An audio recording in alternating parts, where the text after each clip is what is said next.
I just scared the crap out of my dog. Yeah, it's all right, buddy. It's just me screaming. Uh, on a cloudy and brutally cold, actually the sun's peeking out, Tuesday morning in Northeast Ohio. Welcome on into the Animal House in the bullpen with Mr. Tennis himself, Dustin Fox. I'm What's Adam the happening? Bull. What's going man? on this morning? Did you have a nice weekend? Oh, it was a great weekend. Lovely weekend. These kids, do your kids ever go to school? Never. Yeah. And I don't mind. I like when he's home. So do I. I love it too. I'm happy. Like some parents are like, man, these kids, they get all these snow days and I got to watch them and I got to pick them up. And I'm like, you know what? I kind of like having them around. Yeah, I do too. I'm like, less school, the better, man. I mean, so many days of school. Listen, don't get me wrong. Teachers, by and large, great people. Yeah. They do a great job. They're underpaid. But let's face it, not really their fault in general. There's plenty of bullshit days of school that you could do without.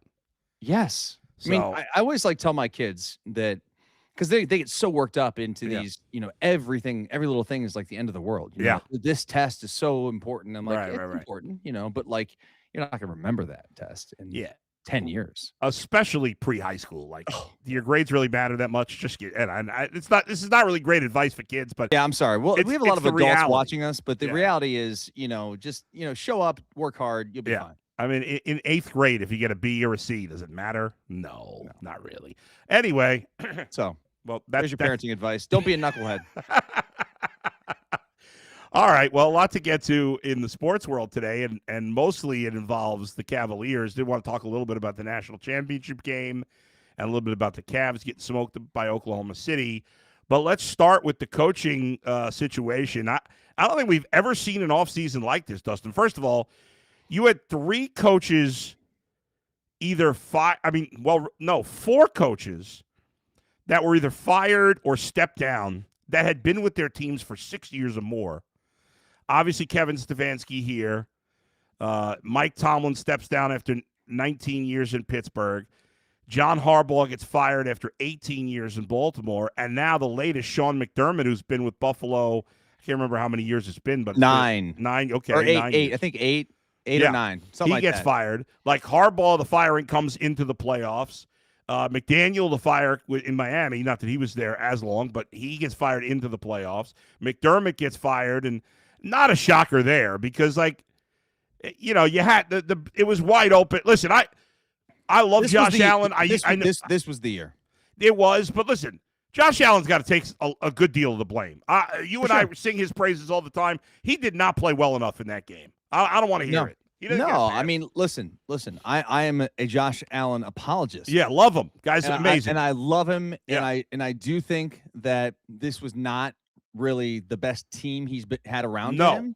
And I do think that it forced him to try and play hero ball, and that turned out to obviously have a negative consequence because, like, honestly, Adam, to me, the play of the game that maybe no one's talking about enough is his fumble at the end of the first half. Yeah, that gave him 3 points. Right, it was a free 3 after they had just it was tied, and then they scored a touchdown, and then he gives them another 3. 10 points in 22 seconds. Yeah. So anyway, a lot to get. So 10 coach openings. Mm-hmm. Now some of them have been filled. Obviously, John Harbaugh goes to the Giants. We know Kevin Stefanski was it Friday, I think, went to Atlanta. Yesterday, early, we heard Jeff Hafley go to Miami. And then last night, I didn't see it till this morning, but last night, Robert Saleh gets his second crack at Tennessee. So there remains 6 jobs open, including the Browns, but it also includes some really great jobs. The Baltimore job is still open, which we thought was definitely going to be the best job. Adam, there's a chance. There's 2 openings to coach MVPs. Yeah. Quarterbacks. When does that ever happen? Quarterbacks that ever happen? Never. And by the way, it should be 3. Well, Joe Burrow hasn't won an MVP, but he's been close. It should be 3 because that job should be open, but it's not. So there's 2 coaches out there that are going to get to coach Josh Allen and Lamar Jackson, 2 of the best players in the league. If I'm the Bills, I'm trading for Tomlin. Really? I would. I mean, if you're going to do it, the Bills are the team that would make sense. Yep. Now, and if I'm Tomlin, like you're probably not going to Baltimore. That's just not a reality because you're a Pittsburgh guy. Yeah. I think I mean, if he goes and coaches the Bills, I don't think any Steelers fans could be upset with him. Baltimore, I think they could. Yeah, he's not going to go to Baltimore, but Buffalo, yeah, that would make a lot of sense. I mean, you'd have to give up a first-round pick. Buffalo needs we need guys. Buffalo needs a game-breaking wide receiver. We need guys to throw the football too. Yeah, no doubt about it. But so the Browns are still sitting there. They're one of the 6 jobs. Obviously, Buffalo and Baltimore are the top 2 available jobs. I'd say Pittsburgh is probably after that. And then the final 3 jobs are not the most desirable: the Browns, the Cardinals, and the Raiders, although the Raiders do have the first pick in the draft. So if you like Fernando Mendoza, and we'll get into him later, then that's a better job, you think. And obviously the Browns and Cardinals have no clear path to no obvious path to a good starting quarterback. But in terms of the Browns, there are 6 coaches that we know of right now, Dustin, that are being brought back for a second interview. So let's dive into these guys a little bit. The veterans, you got Jim Schwartz, who's obviously been the defensive coordinator for the Browns. You've got Todd Monken as the 2 veterans. Former Browns OC, was Ravens OC. He's getting a second interview in person, right? Yeah. Now, the other guys getting second interviews, you've got Nate Scheelhaase from the Rams. Mm-hmm. You've got the Jacksonville guy whose name is Grant Udinski. Udinski. Mike McDaniel, another veteran and Jesse coach. Minter. And Jesse Minter. I couldn't think of the 6th guy. Thank you. So those are the other guys. Now, Scheelhaase is still in the playoffs. He is the only one of the 6 coaches remaining in the playoffs. Udinski, Scheelhaase, Minter, and what's his name? Have never been head coaches. The Ravens OC, I just said his name. Monken. And the other 2, obviously, Jim Schwartz and Mike McDaniel have been head coaches. For Schwartz, it was a long time ago. For McDaniel, it was just this season. Mm-hmm. It's an impossible answer because knowing who the right coach for the job, even if you're on the inside, is hard. But on the outside, without being able to talk to these guys, it's hard. But if you had to say, like, what's gut feeling, whatever, not who they're going to hire, but what all the information you have available, who feels like the best choice for you right now? Who feels like the best choice? Yeah, like who would you want them to hire? Do you have a favorite? Are you okay with anybody? I mean, my favorite, honestly, is Mike McDaniel. Okay. Because he kind of gives me the best of both worlds. He kind of gives me that new innovative offensive mind that comes along with a coach who's had some experience, had some success, been to the postseason, like had good offenses. Like that is what I want. Now, can he change a culture? I don't know. I don't know if Grant Udinski can change a culture. I don't know if Jesse Minter or Nate Scheelhaase can change a culture. Todd Monken, I'm just not interested for whatever reason. I just think the guy is very he also is just not an interesting person. He's just kind of like a diet vanilla type of guy. Got a chance to, interview him a couple times when we were with the TV crew when he was here. And I just didn't get the sense. I mean, he's fine. He knows the game. He's been around a long time, but it just wouldn't be my first choice. I'm not saying he'd be a bad coach, just not my cup of tea. Yeah. And those other, like Udinski is the one that kind of jumps out is like the Browns seem to have some interest because they did this like virtual meeting with him. And then like within 24 hours, they were wanting to have it in person. Yeah. So something went well with that first interview. So, and again, I'd never even heard of this guy until 3 weeks ago, roughly. But if I had to choose right now, my choice would be Nate Scheelhaase, a guy I'd never heard of 3 weeks ago. And here's why. You never watched him play at Illinois? No, I mean, probably not. To me, this guy was like a quarterback for the Illini forever. Back in like the early 2010s. Yeah, I probably saw him play Ohio State. I didn't saw him play Ohio State. I didn't even take it in that it was the same guy. I didn't know. But for the last few weeks, just looking at all these candidates, here's why I like him the best. Jim Schwartz, to me, was part of this losing culture. I don't want him. I know he did a good job with his unit. I get it. I don't want him to be the leader of the team. Monken, we've already talked about. He's already in his 60s. He's never been a head coach. He's been referred to by some as a grumpy Kevin Stefanski, that some being Zach Jackson. Zach knows these guys really well. I'm going to pass on him. Mike McDaniel, I'm torn on because I do think he's got, that young guy energy. I just feel like he's not a leader of men. I think there were issues in Miami. I think if he had not coached this past year and had a chance to sit down and kind of learn from his mistakes, I like that, but it's not been enough time. So that's why I'm out on him. To be honest with Minter, I don't know enough at this point. Udinsky, to me, again, apparently just a brilliant young man, blah, blah, blah.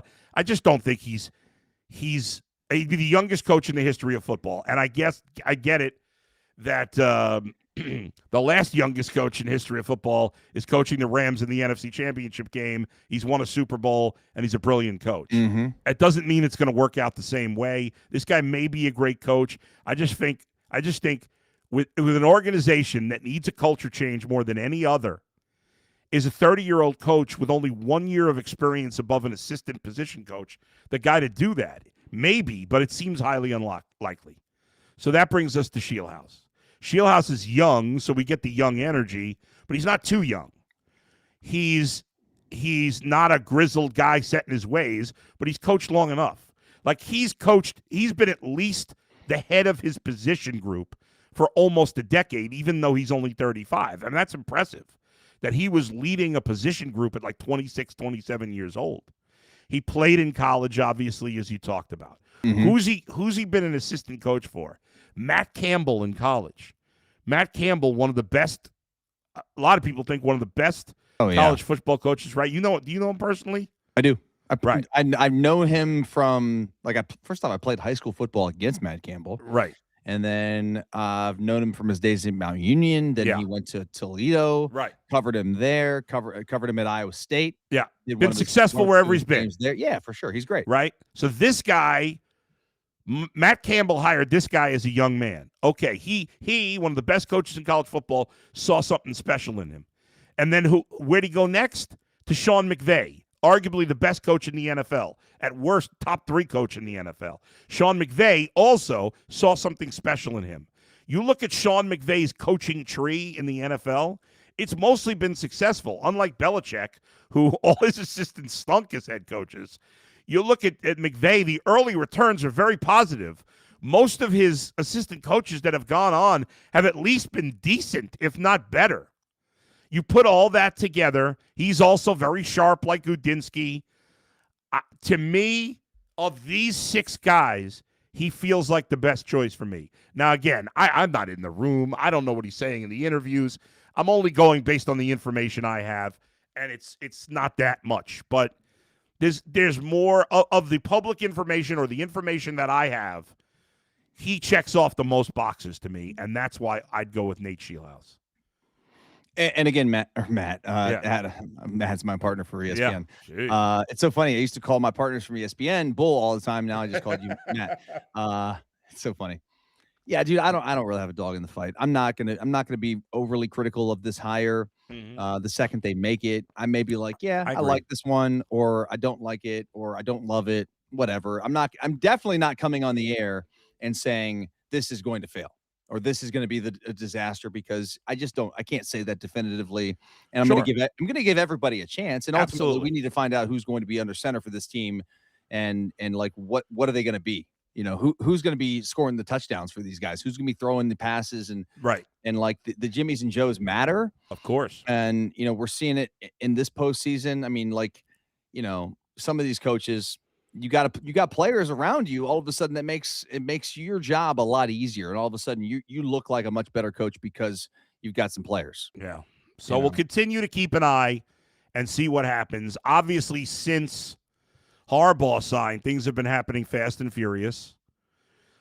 Candidates that have options are probably going to want to wait and see what the Bills are. You're going to be interested in the Bills. It's going to be fascinating. I mean, the fact that we're going to have 10 first year, well, they're not all first year, but at least first year with their team, head coaches is just crazy. It really is. I mean, half the coaches in the league next year are going to be with either their first or second team. It is crazy. In fact, or excuse me, first and second season with their current team. In fact, there are now only 5 coaches that have been with their team more than 3 years. I mean, that sounds like the NBA. It really does. It's good. We'll get back to the NFL, but speaking of the NBA, did you watch the Cavs Thunder game yesterday? I went to the game. Oh, you did?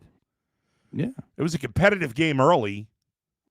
Yeah, and it made it competitive. So it's funny. My kids were like, "This is a blowout. Let's get out of here." Like this was in the middle of the third quarter. They were down like 20, and I'm like, "All right, let's see what happens." And they cut it down to like 7 or something, and then I think it was maybe 12 or whatever before they went to the fourth quarter. And I was like, you know what? Let's just go. So we left right at the start of the fourth quarter because it was so cold outside. I wanted to just get out of there and get to my car and get back home. The Cavs weren't playing that well. And then we get in the car and listen to it, dude. They ended up losing by 32. Yeah. Well, they couldn't shoot at all. I mean, what's funny is the Cavs have been so bad on the glass. They actually dominated on the glass. They out-rebounded the Thunder by almost 20 boards. But they couldn't shoot. They were they shot 37% from the field and 27% from 3. Donovan Mitchell had a rare, terrible game. He was 1 of 9 from 3. I mean, just hideous. He and DeAndre Hunter combined went 8 for 31 from the field and 3 for 15 from 3. You're not winning a lot of games that way. No. Mobley had nobody who had a good game for the Cavs. I mean, Jalen Tyson, he played well. He always has a nice game. It seems like lately. Yeah. I mean, golly. But not much else, for the Cavs in this one. It was a bad game. SGA is he's unbelievable. He doesn't look like a superstar. It's so funny. Being at the game, that was the first time in person I've actually been able to watch SGA play. Right. And so when you're in person, you just watch between plays, between whistles, during timeouts. I'm just watching the guy, and he just is so unassuming. Yeah. And so chill on the court, man. Such a fluid athlete. I don't know. I really do think he's such a superstar and such a good player. I think he's a likable teammate. I watched his interactions with his guys. I don't know, man. He is the best player in the game right now. He's unbelievable, and the team around him is good. They got a bunch of good players, and I'm certainly no expert, but they make their shot. Obviously, they were ridiculous. They shot 49% from 3. The starting lineup from 3 was 14 for 22 from 3. 14 for 22. I mean, that's 65% from 3 from the starting lineup. Pretty impressive. So, as you said, they win by 32, 136 to 104. Cavs are 24-20 on the season. Thunder scored 45 points in the fourth quarter, which is, obviously crazy. All right, now let's get some fan comments. I want to talk about the national championship and a few other things in the NFL playoffs, but Mr. Chairman of the board, judging by the score from yesterday afternoon's game, I didn't miss much from the Cavaliers. That's fair. Let's see. He also says, I remember watching Shieldhouse when he played at Illinois. He's an interesting candidate. Grass and Bass, Sean McVay is an Ohio football savant. Udinsky is not. I got laughed at for saying Brown should get Tyler Shuck last year. Yeah, Browns probably should have drafted Dart or Shuck with the second. Would have been nice to have him. Yeah. In fact, you could have still made that trade in theory with the Jaguars and still drafted either of those guys because they both played well as rookies. We'll see. Jay says, great take by Dustin. Bills should trade for Tomlin. Yeah, it's interesting. I just, as somebody who's played for both McDermott and Tomlin in back-to-back years, actually, and again, it's a long time ago, but Tomlin is what that team needs. McDermott, to me, he was always a really good position coach, likable guy. I just never got the sense that he was going to be the guy that could command a room like Tomlin can. And Tomlin always gets the most out of every team he's got. And yes, that's true. And when he's had a really good quarterback, like he's had success. So yeah, go like Josh Allen's a more athletic version of Ben Roethlisberger. Oh yeah. Yeah, I mean, he's better than Ben Roethlisberger. Yeah, for sure. Big dudes, you know, hard to get on the ground, like make plays, play injured. Like those are the things that Tomlin thrived with. Yeah, I mean, normally I would be against trading for a coach because I don't love giving up players for coaches. But in this particular example, I would be with you on that. I think it does make a lot of sense. Now, the question is, does Mike Tomlin want to do it? Or does he want to just, be a TV guy, make a lot of money? I promise you this much. He's not getting any younger. And if he does want to coach again, and listen, Bill Cowher said this on Sunday during the broadcast, like the pregame. He's like, you know what? He's like, some coaches, this is an addicting job. Yeah. And some coaches get away from it for a year, for however long it may be. Yeah. And then you're like, you start to get the itch again and you have to get back in it. Cowher, it didn't happen for him. Right. But like, if you're Tomlin and you think there's a chance, like a chance that you may want to get back into it. Well, I got news for you. There's not going to be another chance to go coach a guy who can be the MVP. Like you may be able to draft somebody, turn them into an MVP, but this guy tomorrow is the best or the second best quarterback in football. Yeah, I mean, unless Andy Reid retires, there's not going to be an opportunity like this. Right. No doubt about it. And if he wants to stay in, who knows? Tomlin might have been like, I'll take a year off, and then all of a sudden McDermott got fired, and he was like, oh, wait a second, maybe I won't take a year off. If he's going to take any job, it's going to be this one. I don't think he would take any other job. He's not going to go to Baltimore. That's not going to happen. And the rest of the jobs, he's not taking those jobs. You think Mike Tomlin, after all those years winning in Pittsburgh, is going to go to the Cardinals or the Browns? I mean, no. He's not going to stay in the division anyway, but he can go to the Cardinals. No way. That's not happening. All right. Let's see. Grass and Bass says Denver traded for Sean Payton. You are correct.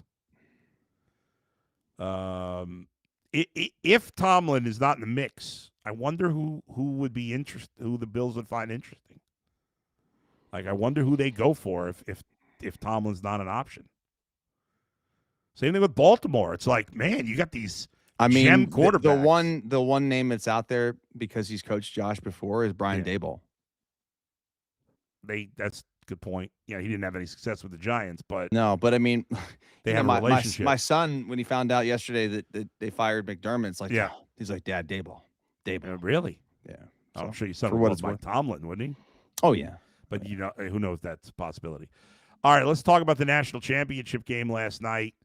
Indiana does it, completes the first perfect season, the first 16-0 college football season since 1894. I didn't know they played that many games in 1894. But in the modern history of college football, there's never been a 16-0 team. How about that? They're also the first-time champ. I didn't realize this. A friend of mine told me this. First-time champion since 1996. How about that? First, like the team has never won a natty. Like, right. Every team from 97 to 2025 had won one previously, at least one. Wow. So that was an interesting stat. A friend of mine said, who won in 96? I don't remember. I feel like you should know that. You're Mr. College Football. 96. Was that Tennessee? We're going to have to look it up. I don't know. They had the most coming into the Gators? Oh. They had not won one before then? Okay. All right. Second, they started the year ranked. Indiana started the year ranked 20. I didn't realize that. They weren't higher than that. Yeah. I mean, they were top 10 last year to end the year, but they had to replace a quarterback and a bunch of guys. So obviously people thought they'd take a step back. Instead, they took a step forward. Yeah. Mendoza was the 2,149th ranked high school prospect coming out of high school. Last time the Indiana before this year won a bowl game against a ranked opponent. Want to take a guess what year that was?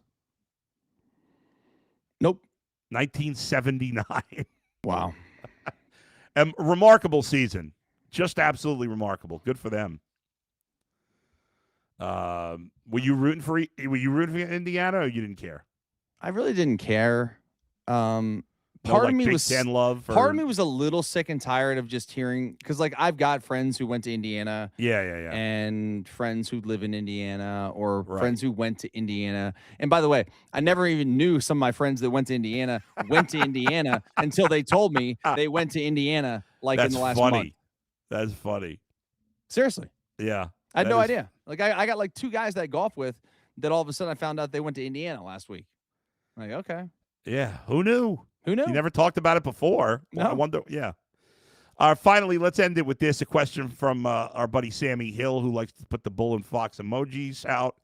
He says, Dustin, who you got for the men's and women's champ in the Australian Open? Anisimova is going to win it on the women's side.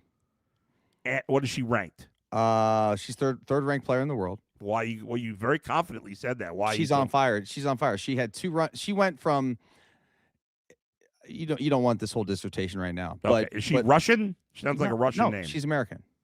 Oh, okay. She's American. She lost the U.S. Open in the final last year. Yeah.